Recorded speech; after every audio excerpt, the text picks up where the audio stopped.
Everybody told me Jay was corny and whack. Everybody told me not to f with him. And I did it, and look what happened. It's a conspiracy against me, you know, because in the absence of the truth, bullshit will prevail.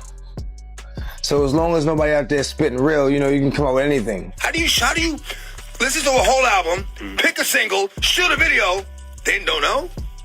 Okay, I see what's really good. You're trying to eliminate the competition. You know, because at first you retire, you know, then get me off the label, now you're back rapping again. Okay. Dame Dash is stirring the pot once again, and this time he's not holding anything back. He's putting Jay Z and his longtime mentor Leor Cohen on full blast, accusing them of secretly working together to sabotage none other than DMX. The industry, man, it's not the same. Doesn't have to do with talent, it's about playing the game. The industry, real niggas is dying to get in. The industry, justifying they don't fit in. Fans are fired up, accusing Jay of being two-faced, pretending to uplift the culture while allegedly stabbing his own people in the back to boost his come-up. My beef was with Leor because I think he's a fake CEO, and I think he's fronting on my culture, but he can't front on anybody else. According to Dame, this wasn't just business, it was straight-up betrayal. He claims Jay and Leor were part of a bigger scheme, a cold, calculated plan to take down influential black artists like DMX, also they could stay in control at the top. You know what I mean? It was like they have people that their job is to create beef so that they can monetize it, pause. But they don't let their culture feel it. And the craziest part, DMX saw it coming. He tried to speak out about the shady moves happening behind closed doors, but nobody listened until it was way too late. It was a competitive thing, but it was big love. He was so competitive with me. I never met a human being more competitive with me, like ever, not even my big brother. Now let's be real. Dame Dash and Jay Z been locked in a messy, one-sided beef for years. And yeah, folks been saying Dame sounds bitter or stuck in the past. But if you really listen to what he's saying, he swears it's not just about personal drama, it's about the system Jay chose to be a part of. Don't know? Okay, I see what's really good. You're trying to eliminate the competition. You know, because at first you retire, you know, then get me off the label, now you're back rapping again. Okay. Dame's been yelling this from the rooftops, but most of the media ignores it or twists his words. He says the real villain in all this isn't just Jay. It's the powerful gatekeepers Jay aligned with. People like Leor Cohen, who Dame says profit off black culture while low-key pushing stereotypes that make it look dangerous or out of control. A lot of the love I had for wanting to be a part of the industry is not there anymore. I don't even associate myself with the industry, you know what I'm saying? I'm not an industry artist. I'm an artist in the industry. DMX was one of the first to peep the shady moves happening behind the scenes, and he wasn't afraid to speak on it.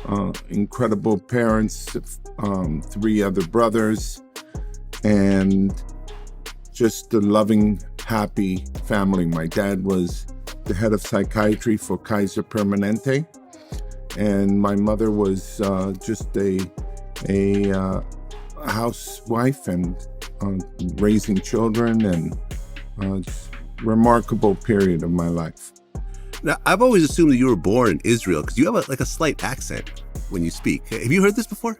Yeah, so my parents weren't immigrants because they weren't staying here.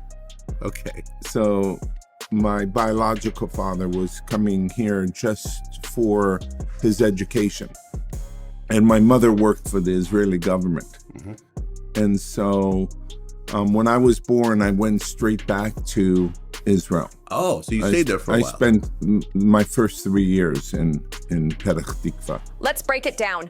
When Jay Z stepped in as president of Def Jam in 2004, replacing Leor Cohen, he didn't just get a title, he grabbed full control of the Rockefeller catalog and basically iced out Dame Dash and Kareem Biggs Burke. For Dame, it wasn't just about losing the label they built, it was about watching Jay switch up and turn on the very people who helped him rise, all while letting Leor pull the strings. And the one artist Dame says got done the dirtiest, DMX. A real bad drug problem, DMX? I'm so sad. DMX, there's 2 people inside of him. And the Earl is one of the nicest people. I put him up in Lake George. Earl loved being silent with a fishing pole. I shit you not. He just would stay on that dock hours and hours and hours and hours.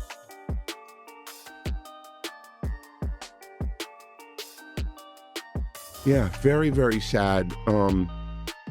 You know, I think the opioid problem, the syrup problem, is the biggest problem that I've ever seen and I've ever faced, and been a part of. And I can't fuck with it.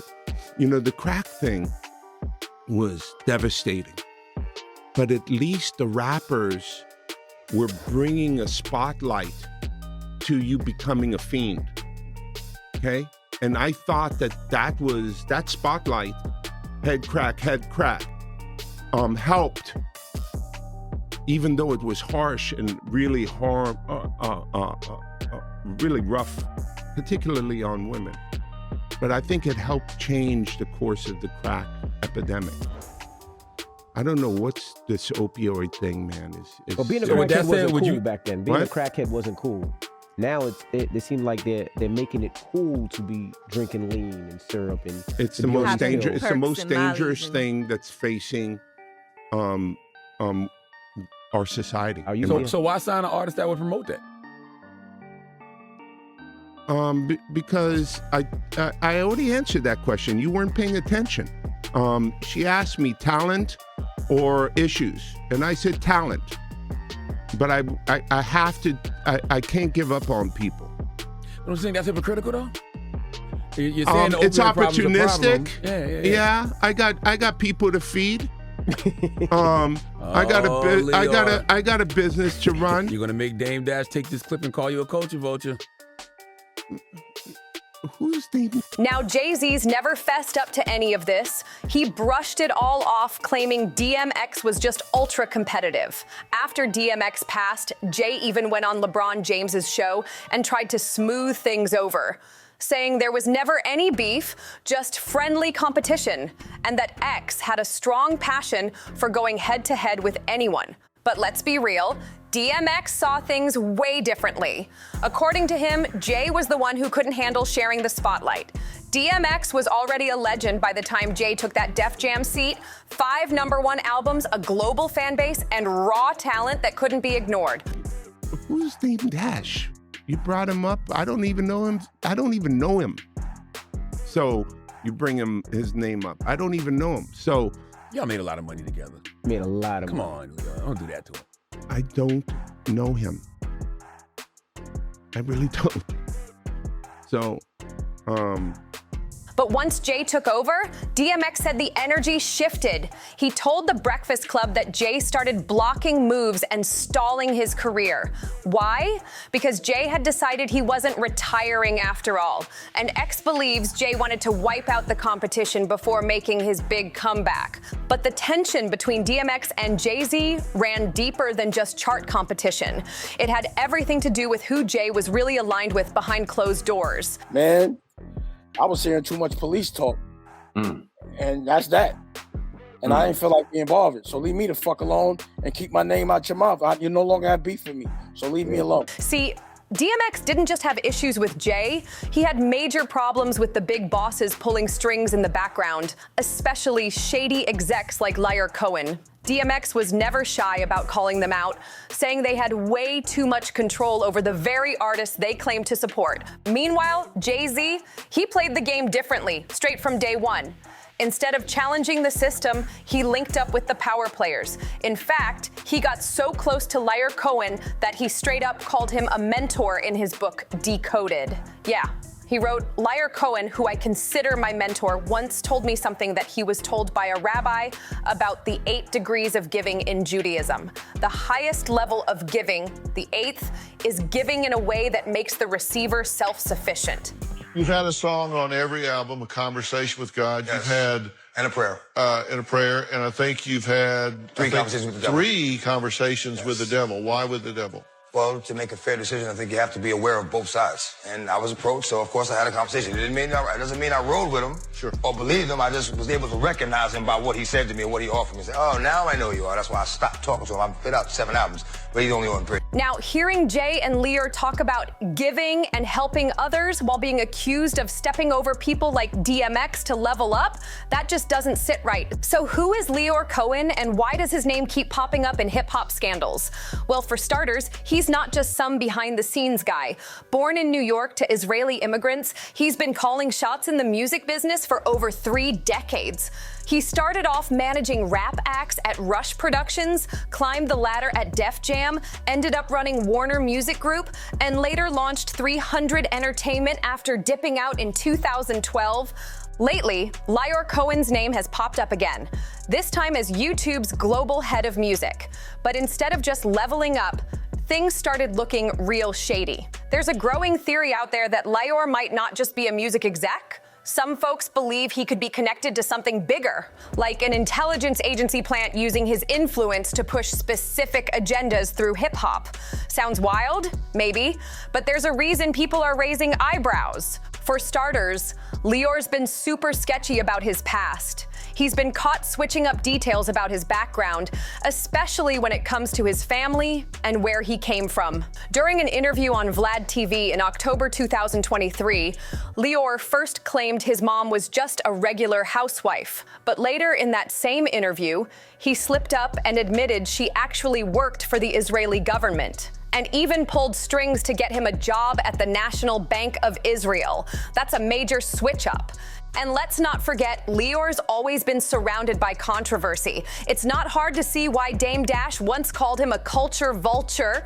One major example, his appearance on The Breakfast Club. Leor started talking about the opioid epidemic and even brought up DMX, saying he was heartbroken over X's addiction struggles. But when Charlemagne pressed him on why he keeps signing artists who glorify drugs, especially during a national opioid crisis, Leor basically shrugged it off and said, that's how the business works. No remorse, just business. And when Charlemagne mentioned Dame calling him a culture vulture, Leor got all defensive and snapped back, I don't even know who Dame is. Okay, Mariah, but for Dame Dash? That interview was the final nail in the coffin.